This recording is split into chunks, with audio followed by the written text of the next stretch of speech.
All right. Good morning, everybody. My name's Logan Colburn. I'm a financial aid coordinator here at TCL. Welcome to the first day of spring 2021. We're so happy to have you join us today. Today, I'm going to give a small presentation on personal finance and responsible borrowing. This is going to be a three-part series. Tomorrow and Wednesday, Keisha Wolf and Georgianne Williams, who work with me in the financial aid office, will also give presentations. So I'm going to pull up a PowerPoint and we can get started.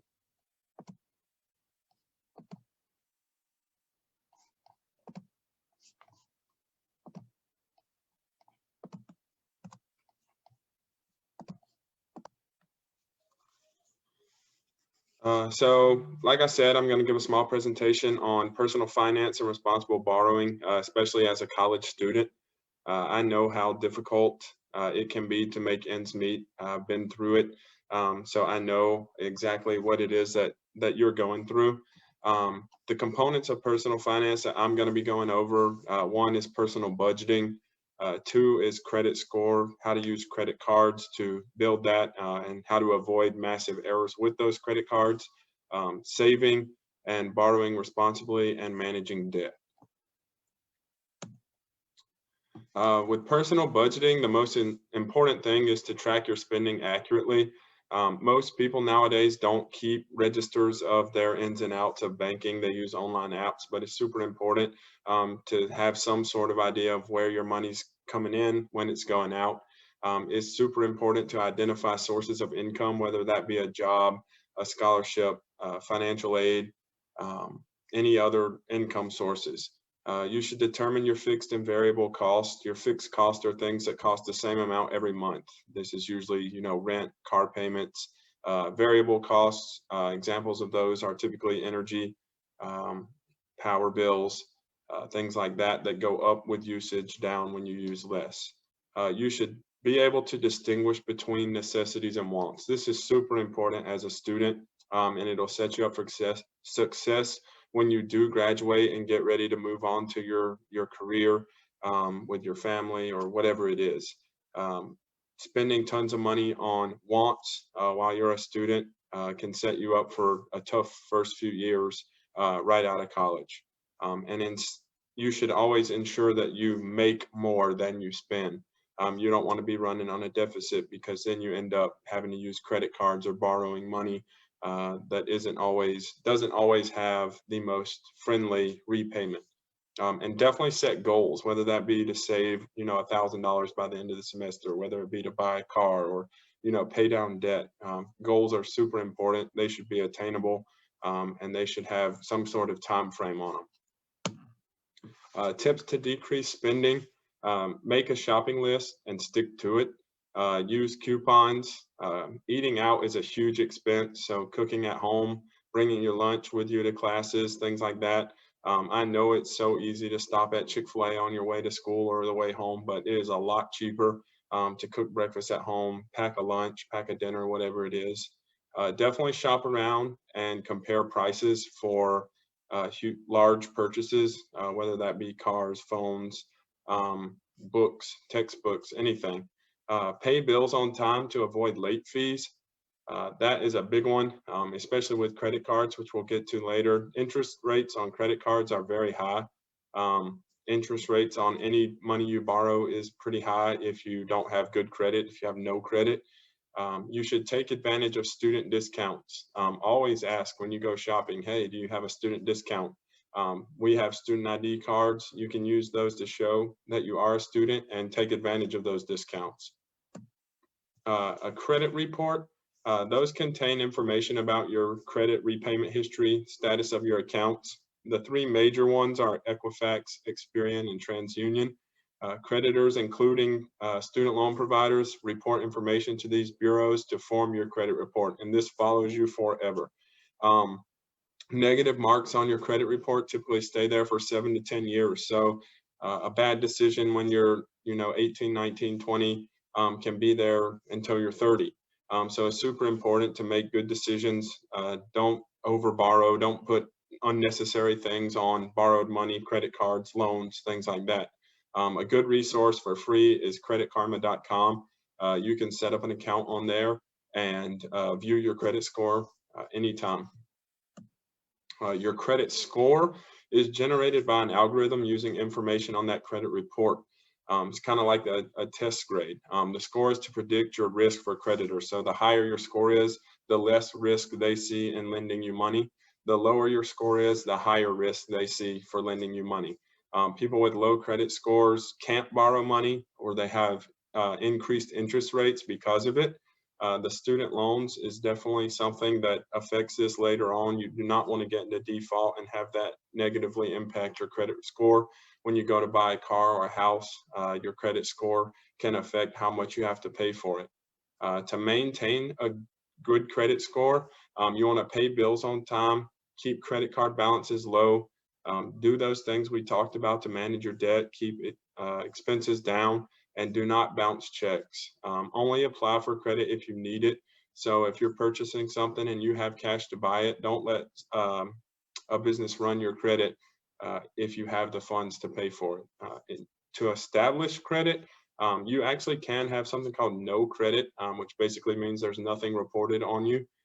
In most cases, the easiest way to start building credit is to use credit cards responsibly. Find a credit card that'll give you one with a super low balance. Put groceries or gas on it and pay it off each month. Expenses that you're gonna pay regardless, just go ahead and do that so that they're reporting to the credit bureaus on your behalf. Like I said, credit cards can be a very valuable resource if you use them responsibly. You should always try to pay them off every month. You can use credit cards to get rewards. Some offer cash back, gift cards, flyer miles. Some give you hotel credits, things like that. Most providers have some sort of incentive. Do not put unnecessary expenses on credit cards. So only put things that you absolutely need and pay them off as quickly as possible, preferably that same month. Don't abuse them because, like I said, that credit score follows you forever. Saving money. This is a big one. I know when I was in college, it was very difficult to find money to save. Saving money can help you achieve goals, whether that's buying a computer, a car, a home, or even just saving for a rainy day. Some options to do save your money. You can put them in savings accounts. Those typically earn a very low interest rate, but those funds are available at any time. You can put them in a money market account. Those earn a higher interest rate, but they have to have a larger down payment. And then a certificate of deposit or a CD is an interest-bearing certificate, but that money's locked away, and you can get the money out early, but you lose your interest. So it's important to figure out which of those is best for you. If you need to have the money there available right away, I would suggest a savings account. Even though it earns less interest, you can get that money. So responsible borrowing. You need to create a budget to help keep borrowing at a minimum. You should only borrow money when you need it, especially with student loans. If you have enough financial aid to cover your costs, only take loans if you absolutely need them to cover living expenses, materials, things like that. You should understand and be realistic about future earnings. Whatever career field you're going into, you need to look and see what you should expect to earn, what you should expect to be able to pay back to make sure that the loans that you're taking out are reasonable for your future earnings. You should exhaust all financial aid options prior to accepting student loans. So make sure that your FAFSA is accurate for one. Make sure that you've contacted the school to see about institutional aid. Outside scholarships, you can go to scholarships.com. There's thousands of scholarships available from third parties. And then you should always use subsidized loans first if they're available to you. Subsidized loans don't start gaining interest until after you graduate, whereas unsubsidized loans start gaining interest while you're in school. So if you do have unsubsidized loans, you should make every effort you can to start paying away that interest while you're in school so that it's not compiling the whole time. You should be smart with loan funds. Things that you should use loan funds for are books and supplies, housing and living expenses, transportation, and school supplies. Outside of that, those funds should not be used for wants. They should be used for needs. You do have to pay those funds back. So it's super important that you're careful with that. You're tracking the spending and making good decisions. So to wrap everything up, I suggest making a personal budget and stick to it the best that you can. Obviously, things come up, accidents happen, uh, bad things happen, rainy days come.